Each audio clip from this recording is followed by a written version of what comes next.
Well, I've been really busy doing a couple of days in schools, but I did get back in time to do this amazing because I really wanted to see tonight's program because we have all the way from the dusty, is it New Mexico? Indeed. I always ask that. I never remember whether it's New Mexico or Arizona, but in the heat of New Mexico rather than the cold of the UK or probably Washington DC, we have the uh, we have the amazing, the wonderful, and not been with us for some time, Bob Kanegis. Okay. Hello, everybody. Good to see the folks in the room. And I was just thinking, I never had invisible friends when I was a kid, but I guess I have invisible friends out there on Facebook. So, hello, all of you who I can't see. So, let's see. Well, once upon a time, a million years ago, a super volcano about 30 miles from where I live here in New Mexico erupted.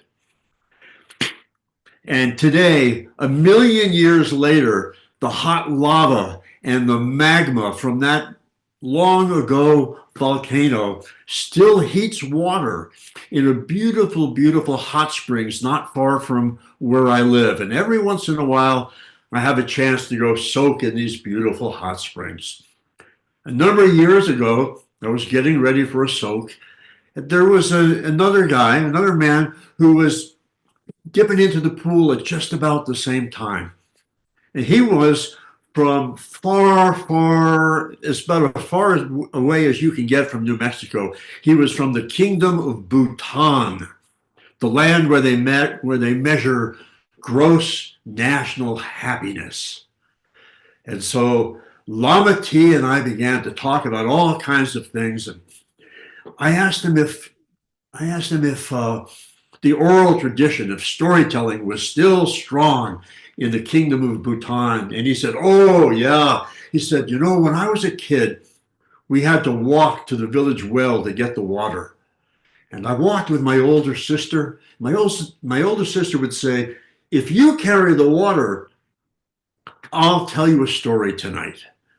And so Lamati always agreed to tell the story, to carry the water. He said, "Do you know any stories?" I told him a story about a water carrier and the cracked pot that watered wildflowers by the side of the road.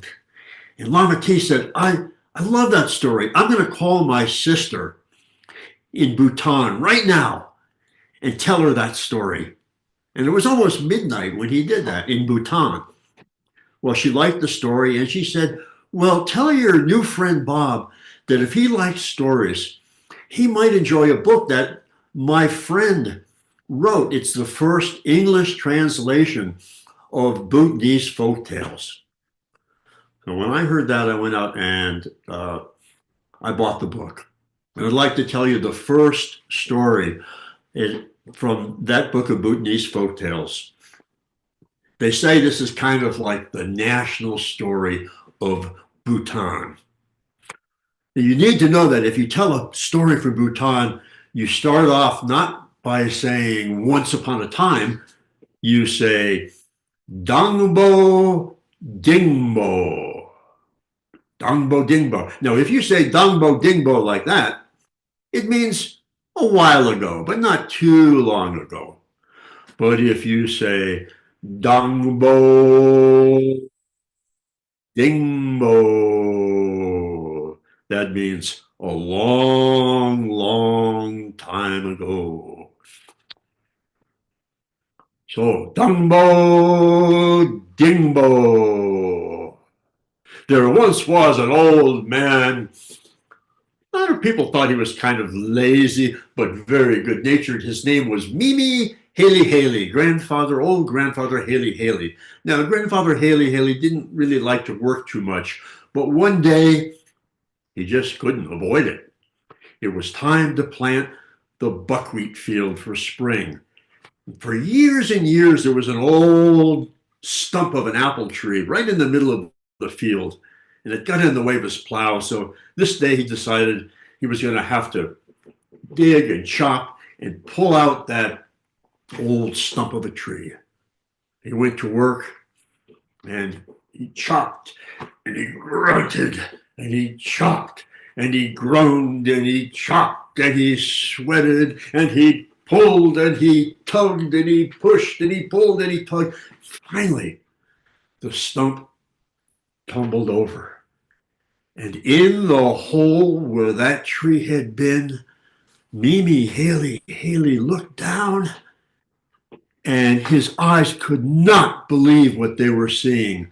There was an enormous turquoise, a rock so heavy that he could barely lift it out of the hole. That turquoise was worth a king's ransom. I'm rich, he thought. Oh, I'm rich. I'll never have to work another day in my life. I'll go to the market right now and I'll find a rich man to sell it to. So Mimi Haley struggled. He picked up that enormous turquoise and headed to the market. He hadn't gone long before he saw a neighbor leading his horse by a rope. Hello, grandfather. Hello, Mimi Haley. How are you? Mimi Haley said, don't ask how I am.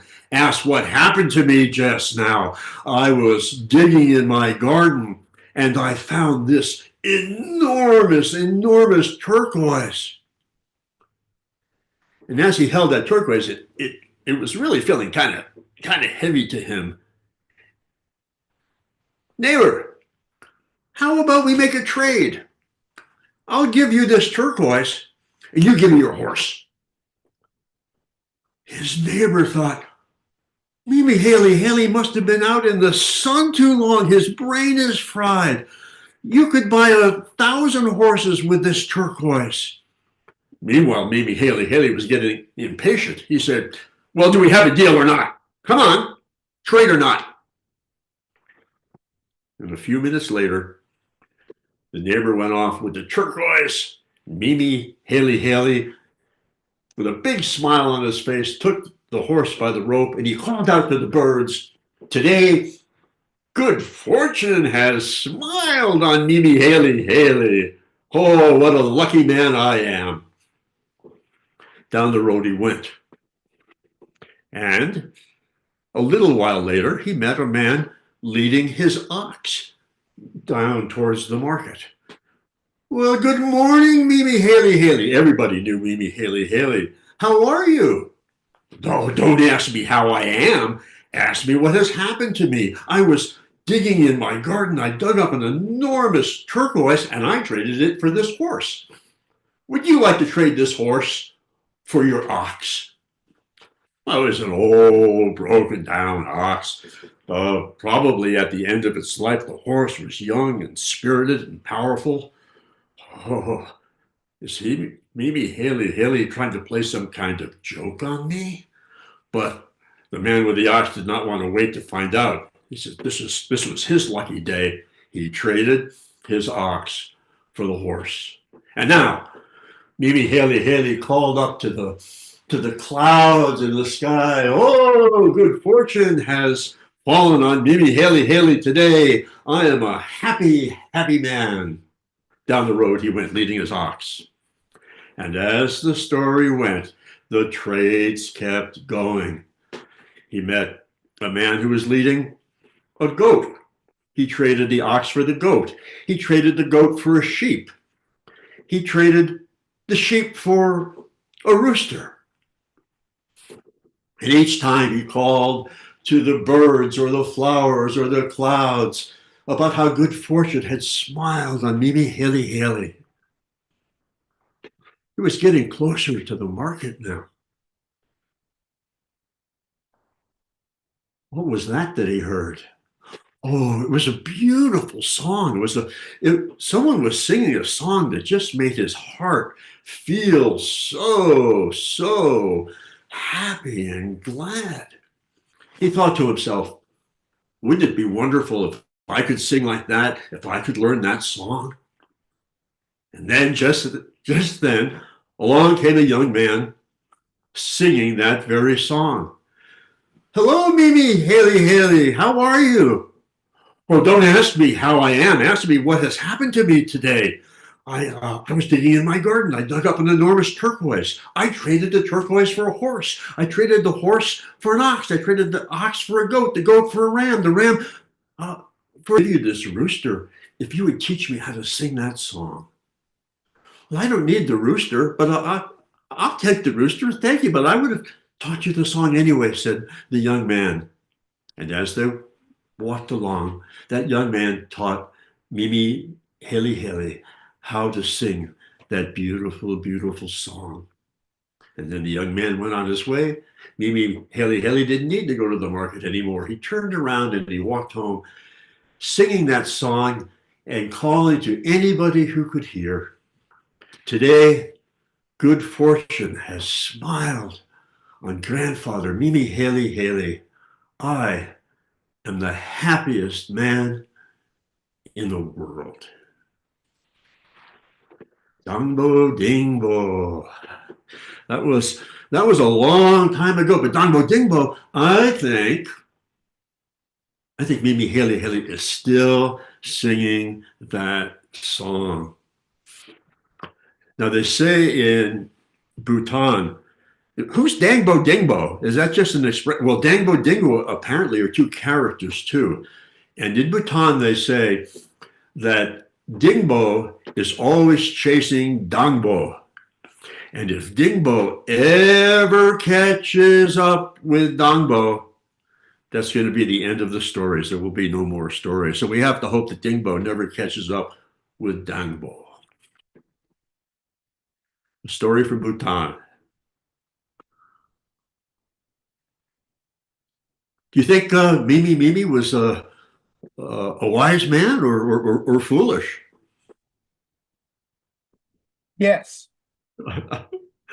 Some people think he was the wisest of the wise. Now, I was doing a little research on that story, and I discovered there's an alternative ending. In one version of the story, Mimi Haley is walking home singing that song, and he slips on some cow poop and falls down and hits his head, and he forgets the song, and so he goes back home and he has nothing at all. But I like the way. I like the song. I like the song ending, and I think one should always go for the music. I mean, it would cost more than gold for music like that. Well, isn't it? I also think with that story, it could be a story that Mimi Haley brought back, because I think a good story is as precious as a good song as well, and can bring joy to us. You asked if we thought he was wise or a fool, and I responded yes, because in the story, what matters most is that he was happy. And sometimes no, money does not buy happiness. It can make it a little bit more comfortable, but he was happy. So at the end of the story, he was happy, and that's what. Right. Money can't buy happiness, but it can open up a door that leads that way. And there's a story in which a husband makes those similar trades, and finally in the marketplace he ends up with a handful of bar full of cow poop. And the fellow goes back and explains to his friend, he says, boy, will your wife ever be upset at you? He says, my wife is in agreement with everything that I do, for it is the best thing possible. And he's proven correct, that not only his wife agrees with every trade, every change, it's most wonderful, it delights her. And at the end, she says, oh, cow poop, just what we needed for our garden. And so his friend who's witnessed all of this sees that the man was right. His wife was delighted with everything, and he had to pay the bet. He had to pay for the bet, and the bet was just enough money to buy the cow, the horse, the pig, and everything else that he had lost. And so it all came at the end, and there was flowers at the end of it. It's a beautiful story. Uh, that's great. It's Uh, from Quebec somewhere. uh, Anyways, I'm gonna take a chance here. I know this is a family show, but Norman, that little story just reminded me of a small little story that somebody told me in passing one time. It had to do with three friends: a rabbit, a turtle, and a lizard, who all had a little farm together, and they sold vegetables. And the thing was that the vegetables weren't doing so well, and they needed some fertilizer. So they decided that one of them needed to go to town to the feed store or the soil store and buy some compost, some fertilizer, some manure. Uh, so they drew lots, and it turned out that the rabbit had to take his wheelbarrow, and it's a long trip for a rabbit into town to get a wheelbarrow of manure. And in the time it took him to get there, which was considerable, the lizard and the turtle were digging in their garden, and they struck oil. They struck oil, and suddenly they were rich. And they hired workers, and before long, where that little farm was, a beautiful mansion sprung up. And finally, the rabbit came by, and he looked, and the only thing that looked familiar was the big old elm tree on the corner. But what was that house doing there? He was bewildered. He knocked on the door. A butler came to answer. Very officious. Yes, can I help you? Well, is the lizard home? Mr. Lizard is presently in the yard. What about the turtle? At the moment, Mr. Master Turtle is by the well. Now, state your business. Well, said the rabbit, could you please tell Mr. Lizard and Mr. Turtle that Mr. Rabbit is here with the shit? So thank you, Norman. You gave me a chance to tell that story that I probably haven't told in 20 years. Forgive me if anyone is offended by such a story, but this is the power of compost. You can just say poo. And that'll make it a little Well, more. it reminds me of all the stories I would trade sometimes with the other kids in the schoolyard, and it had punchlines like that, making fun of the pretentious. Well, it's powerful stuff. Behold this. While we're swapping poo stories, Gail Ross told me that Behold this compost, behold it well. Well, I'm going to do something that I rarely do, which I'm going to tell a story that I probably haven't told for 15 years or so. And it came to me today. I thought it might be a fun story to tell, and I'm going to have to remember it as I tell it. So bear with me.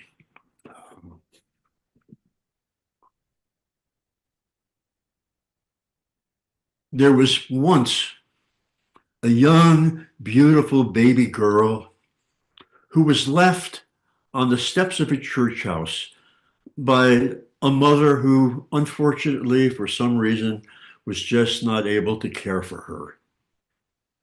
It happened that a family in the parish decided to take the baby in.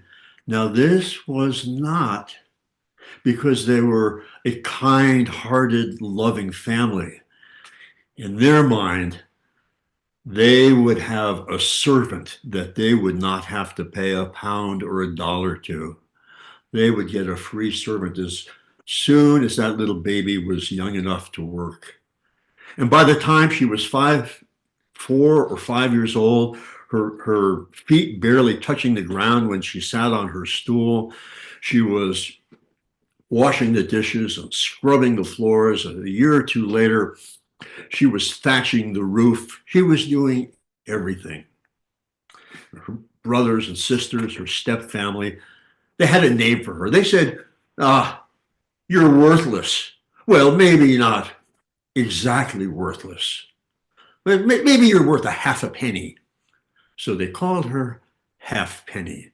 Imagine that. How cruel. Now, you would think, wouldn't you, that a life like that, a life of hard work and no appreciation and even cruelty from her family would harden her heart.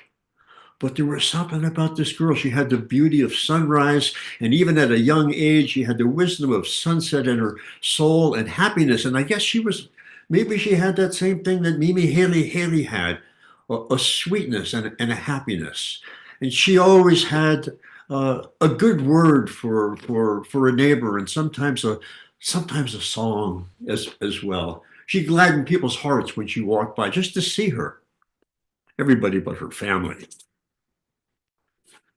It happened that about once a year or so, a traveling man, a mender of pots and pans, came by to mend the pots and pans, to sell a few trinkets, and he would stop at the house, Halfpenny's house.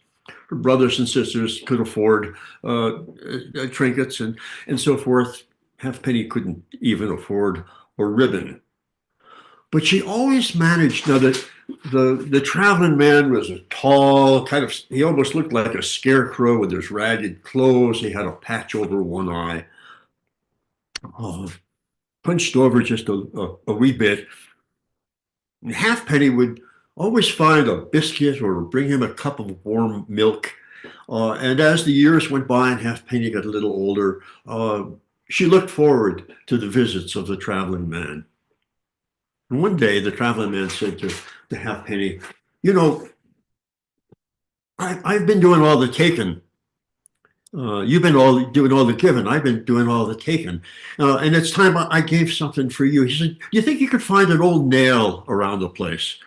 Halfpenny went out and found an old board and pulled out a rusty nail. She didn't know what the traveling man wanted, but she handed it to him. He put the nail in the fireplace there that was burning, and he took out his tongs and a little hammer, and he fashioned a crude little ring, handed it to Halfpenny, and said, "Well, I hope you like it." He said, "All you have to do is just, if you need something, just hold it up and whistle through it, and I think you'll find you'll like what happened." And even though it was just a rusty old nail turned into a ring, you would have thought that the king himself had given her the finest gold ring. Well, she tried the ring out once. A hawk had scared the chickens off, and they ran off. And she took off the ring. She held it up.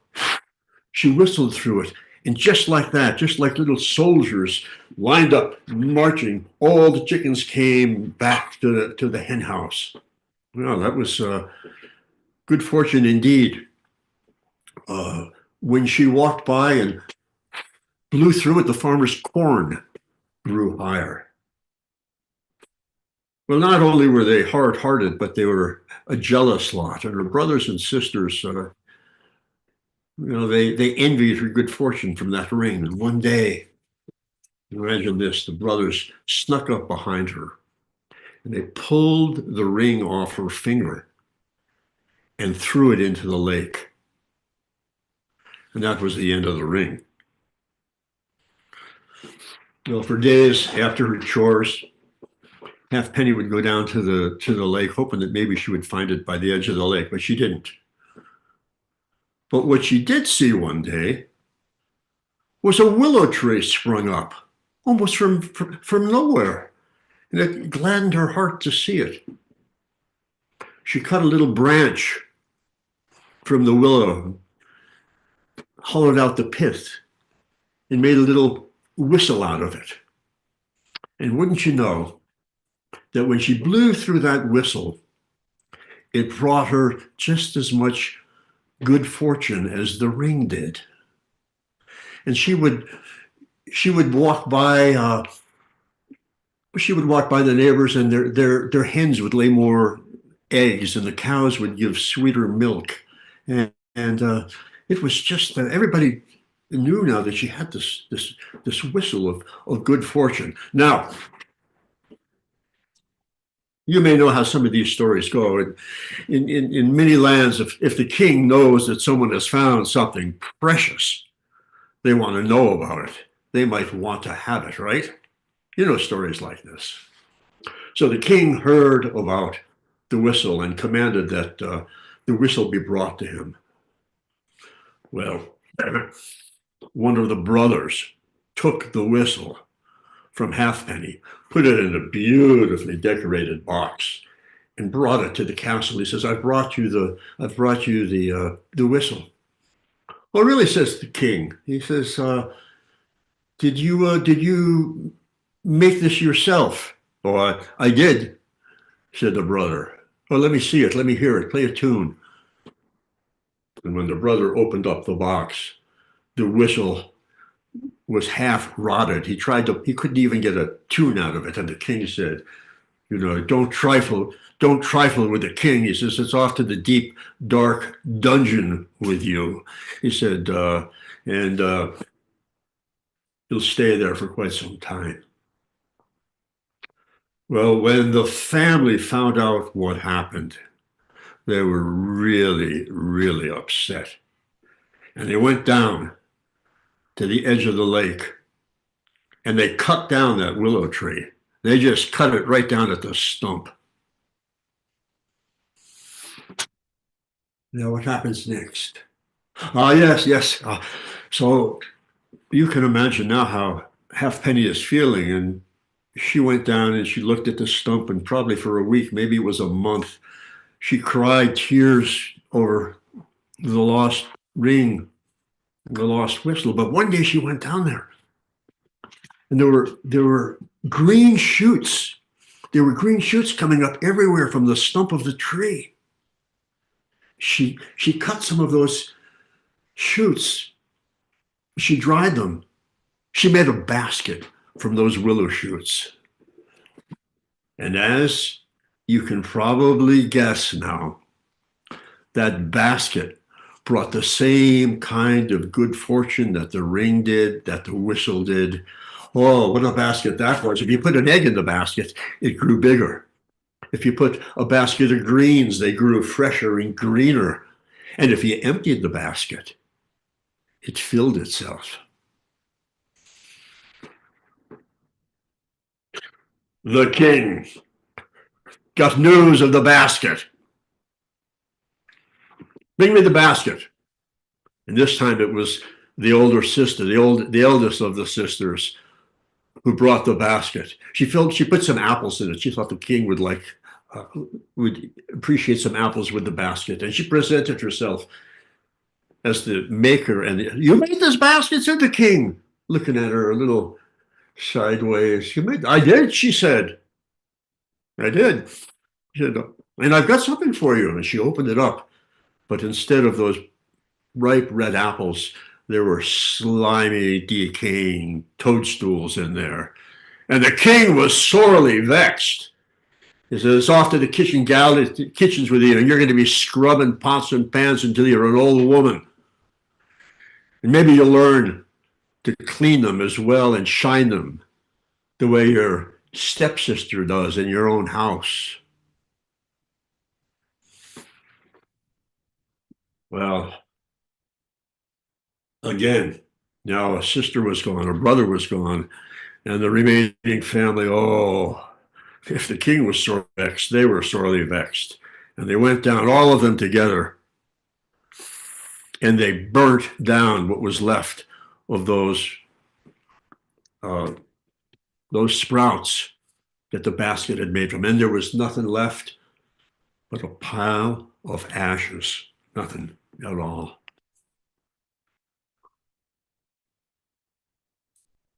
The ring was gone, the whistle was gone, the basket was gone, the rushes were gone. And every day, Halfpenny went down, and again she cried, and she watered the ground, and she watered the ashes there with her tears. It was just about then, and it was the time that the traveling man came by. And he was quite excited this time. He says, he said, I've got some. He never called her Halfpenny. I don't know what he called her, but he didn't call her Halfpenny. But he says, I've got some marvelous news for you. He said, the king is getting married, and he has asked everyone in the kingdom to bring a gift for his new queen. And Halfpenny looked, and she said, I don't have anything. She says, I don't have anything but the clothes on my back and a pile of ashes. Well, gather up the ashes, girl. Bring them to the king. You never know where good fortune might land. So after her chores that day, and after the traveling man had left, she went down to the edge of the lake, and there were the ashes. And as she sifted them between her hands to gather them up, they began to turn golden. They turned into little nuggets, little kernels of gold. And she heard from underneath the ash pile, she heard sweet music. She dug a little bit, and there was a treasure of emeralds and rubies, diamonds. She gathered them up in her apron and headed towards the palace. And right then and there, she decided she was never, ever going back to that house again, ever. Now, she spent the night. She arrived late, and there she was, her back up against a tree, and the palace guards saw her sitting there, this ragged girl. What's your business? She said, I heard that the king wants presents for her new queen, and I brought a present. Well, what could a poor ragged girl like you bring? Go away. But just then, the king himself stepped out from behind the gate, and he said, Come, what have you brought me?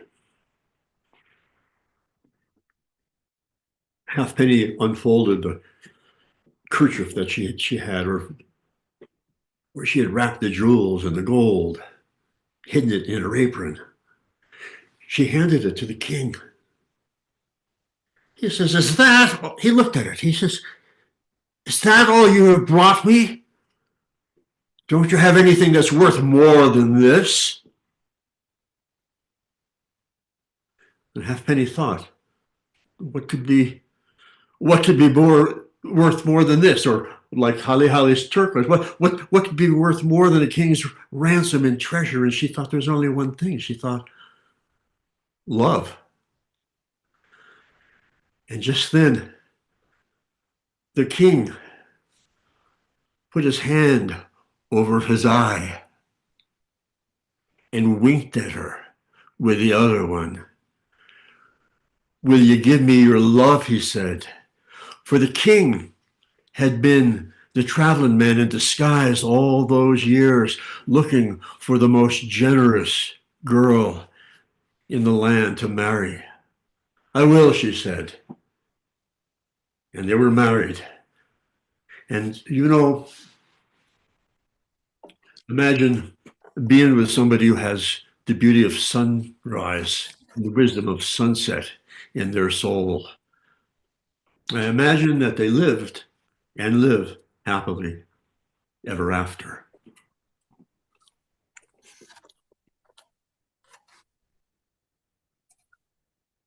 I didn't really think about it until I started telling it. But there are elements that are similar to Haley Haley, right? Giving over what's really precious there. And there's a little music in both of those stories. All righty. That's a literary fairy tale that was written by a woman named Marjorie Bailey. And I haven't been able to find out much about her. These books are very, very old. I found them in these old dusty books. And I find them to be marvelous tales. Of course, it's my interpretation. The language, the language in these books are just absolutely marvelous. She has phrases like, "The best way to squeeze the wine out of good fortune is to dance on it with ready feet." Imagine Ooh. language like that. Isn't that beautiful? I've thought about that a lot when I'm getting ready to procrastinate about whatever it is I'm trying to uh, put on next. How are we doing with time? You have it. Oh, John Rowe, you can respond. I'm sorry, I didn't see you there. I can tell we can do one or two things. I can tell another story, or I can challenge you all with a riddle, and we can try and riddle it out together. Whatever you feel like, Bob. You've got. I haven't the faintest idea what the time is, but whatever it is, it's good. All right. There's 14 minutes left. All right. Let's. I'll tell the story. It's a story that I'm almost sure that I've heard one of you folks tell before. But I think I'll give it a. This is a story that's traveled all over the world, and some people know this story as the Sultan and his diamond button. Is that a story that sounds familiar to anybody in the room? Or I think Yes. in England, Give me back my diamond button is the give me phrase. back my diamond button, or Drake's Tail in England. Is that a similar story? Anyway, this one's called Teachy Tiny Duck. And it's a story that was told by Joel Chandler Harris, Uncle Remus, as a lot of people know him. So a slightly different version of a story that's told in different ways around the world. And so just for fun, dingo dango. Once upon a time, there was a teachy tiny duck. I love to tell this story because it's just fun to say teachy tiny duck. Can everybody say it? Teachy tiny. Unmute yourselves. I want to hear this. Teachy tiny duck. Tiny duck. All right. Well, teachy tiny duck was waddling along one day by the side of the river, and lo and behold, he saw a little pouch. He opened it up, and it was full of gold coins. Oh, how happy he was! He lived with the poor old grandma and grandpa, and this was wonderful riches. Oh, I found some pretty money, he thought. Pretty money, pretty money, pretty money. He was quacking pretty money as loud as he could. And just then along came, there's always one of these characters lurking around. They seem to be very present right now. Along came a greedy, grabby man. When he heard pretty money, he saw teachy tiny duck. And he realized that little pouch that was now around teachy tiny duck was where the pretty money was. He snatched it, he yanked it right off teachy tiny's neck, and down the road he went up to his big mansion up on the hill. Well, imagine that, losing your pretty money just like that to a greedy, grabby man. Don't know exactly how it is that the duck's crying, teachy tiny duck is crying. And along came his friend Brer Rabbit. He saw a teachy tiny duck. You look lower than a centipede with fallen arches. What's happened? The teachy tiny duck just use words, teachy tiny duck. What happened? Teachy tiny duck found the words and told Brer Rabbit about the greedy, grabby man. Now, you know, Brer Rabbit's always got a plan and a proposition, and he knew just what to do. He said, Teachy tiny duck, he said, all you need to do is get your friends together and use your magic stretching tummy. Magic stretching tummy? What's that? Teachy tiny duck, listen to me. I'll show you. Open your bill. Teachy tiny duck opened his bill. Brer Rabbit jumped right down his throat, down his gullet, and there was plenty of room to hop around and frolic. Open up! And out hopped Brer Rabbit. That's your magic tummy. I'll try, said Teachy Tiny Duck. So Teachy Tiny Duck started waddling in the directions that the greedy, grabby man went up the hill towards his mansion. And there was his friend Fox. And Teachy Tiny Duck said, I need some help. A greedy grabby man has taken my pretty money. Could you get in my magic tummy and come along and help me? I will, said Fox. And Teachy Tiny opened up his bill, and into his magic tummy went Fox. Now, Teachy Tiny went walking, waddling, Fox inside. And he saw his next friend, and it was Wolf. And in the interest of time, I'll just say that Wolf jumped down into his magic tummy to go along and help Teachy Tiny Duck. And Teachy Tiny Duck came to his friend, Uncle Ladder. Now, Uncle Ladder was lying up against the side of a barn, and Uncle Ladder asked Teachy Tiny Duck where he was going. And he says, I'm going to go get back my pretty money, jump into my magic tummy. Come along and help. Well, Uncle Ladder was a friend of Teachy Tiny Duck's, and so he folded himself up, and he went down into Teachy Tiny Duck's magic tummy too.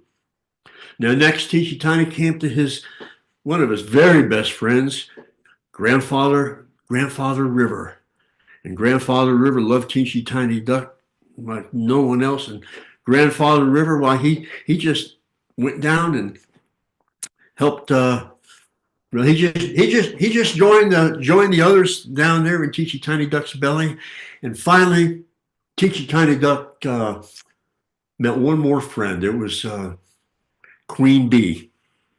Yeah, it was Queen Bee. Queen Bee asked Teachy Tiny Duck where he was going. She said, "You're looking mighty big these days, Teachy Tiny Duck." Well, Teachy Tiny Duck told the whole story. I'm going to skip going back through the whole story right now. But Queen Bee and a whole mess of her worker friends jumped into Teeny Tiny Duck's belly too. Now, actually, I'm gonna ask everybody to stay unmuted here. The ones who are on the screen, okay? Because I'm going to need you for this. All right. Now, my imaginary friends out there, I mean, you know, I know you're real, but the ones I can't see, we can all do this together, okay? Teachy Tiny Duck got to the big old mansion with the greedy, grabby man and knocked. Now, you know, Teachy Tiny Duck was kind of small, so Teachy Tiny Duck was looking up, knock, knock, knock. And the door opened, and there was that greedy, grabby man looking down. What you want? Give me back my pretty money before I have to use my magic tummy. You're not getting 1 cent, 1 dime, 1 silver or gold piece back from me. Now go away. Give me back my pretty money before I use my magic tummy. Now, Teachy Tiny Duck had gotten his confidence back.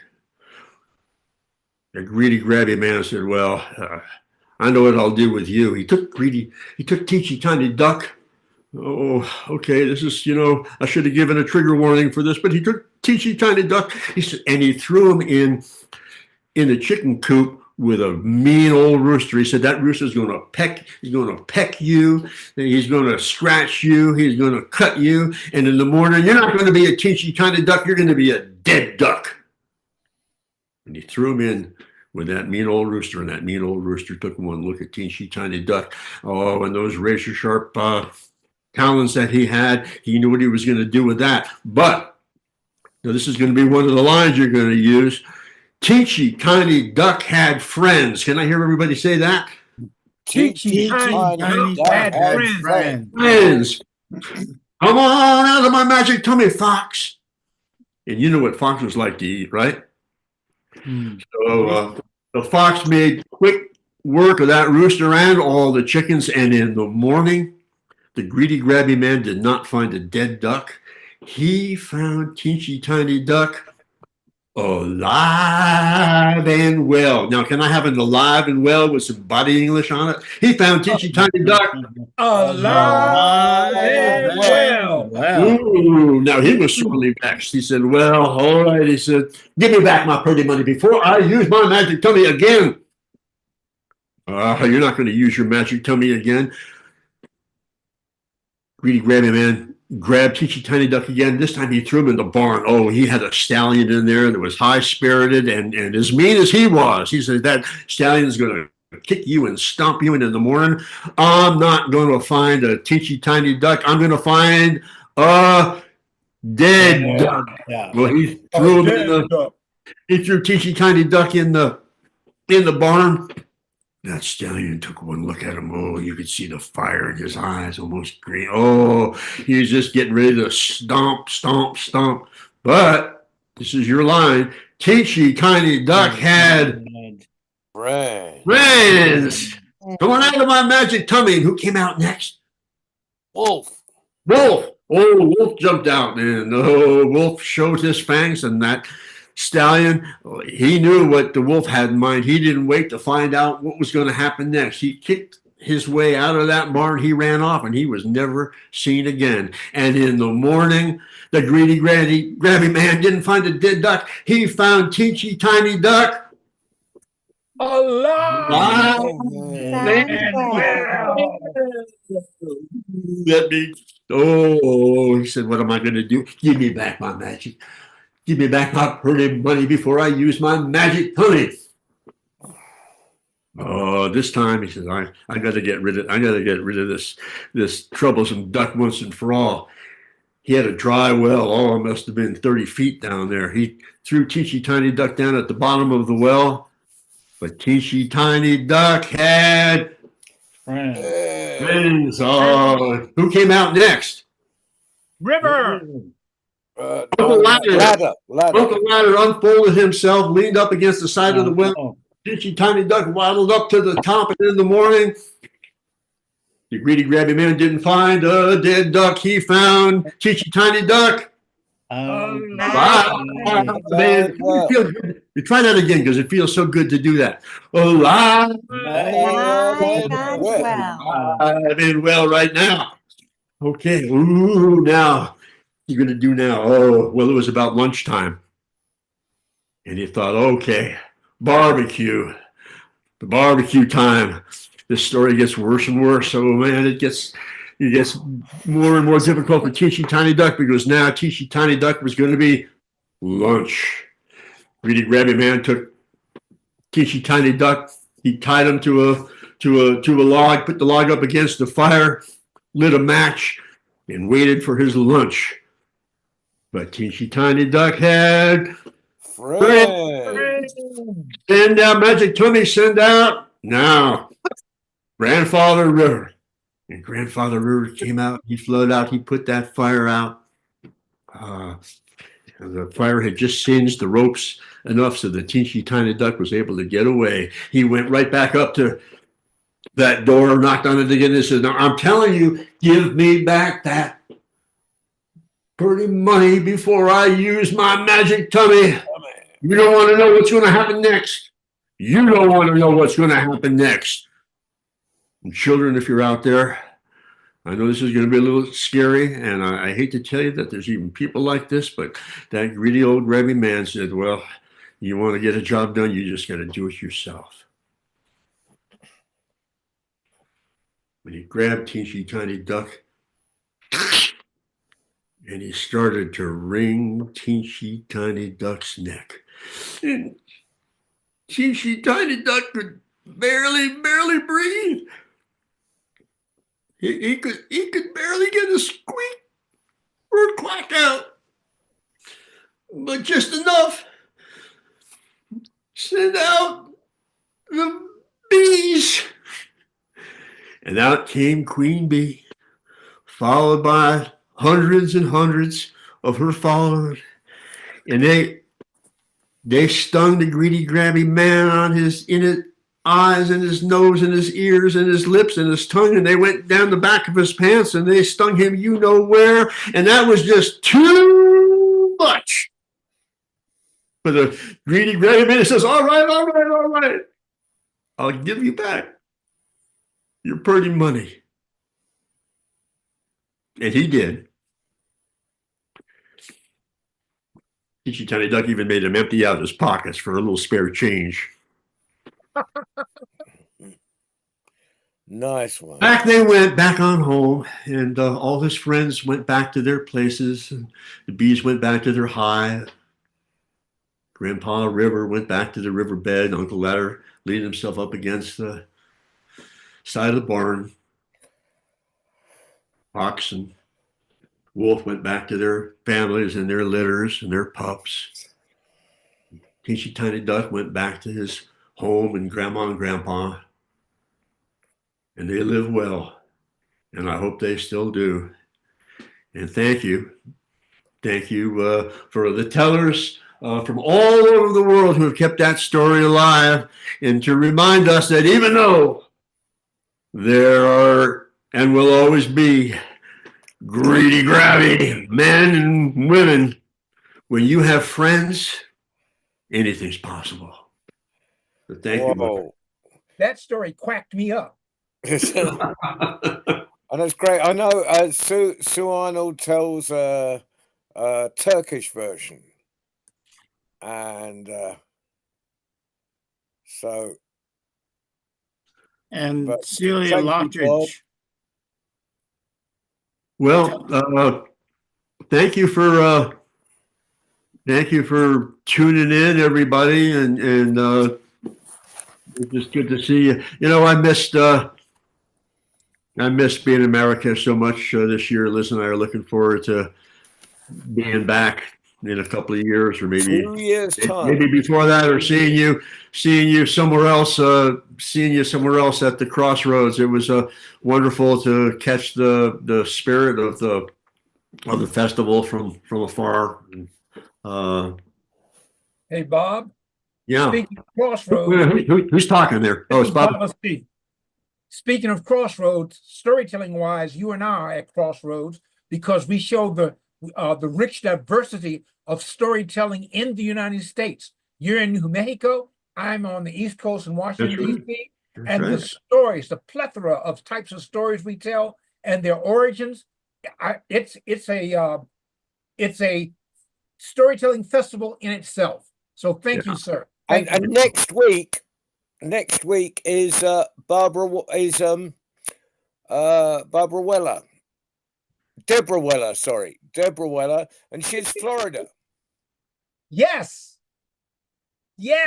So we're going. I'm sorry, we're not going north of the border for a minute, Norman. But you know, I haven't been on for a while, anyway.